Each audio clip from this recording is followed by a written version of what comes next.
Unajua wewe tangu uingie kwa maisha yangu. Aki wallahi maisha yangu inaenda smooth. Oneni hapa ati NGC wanasema ati vile magunzi wameshambulia watu. Ni noma. Sasa mimi naonanga alafu tuko na watu watatu. Babe, watatu si wachache. Si uweke ongeza 2 wape 5. Mimi nataka na watatu kama wanadia.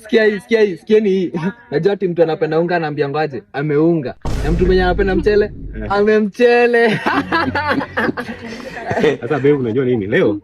Kwanza leo hata tutajifunika. Leo tutakuwa tunacheza tu the whole night na pillow. Nafanya nini sindia? Lakini nakupenda wallahi. Unajua hiyo wifi inafanya kwenu ama umezima?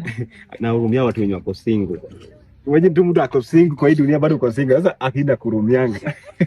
Una feeling aje by the way? Na venye kuna baridi. Hii baridi mtu ana survive single akiwa peke yake. Imagine. Anahurumisha, si mwambie aende. Unafaa kusaidia kwa serikali. Ona option.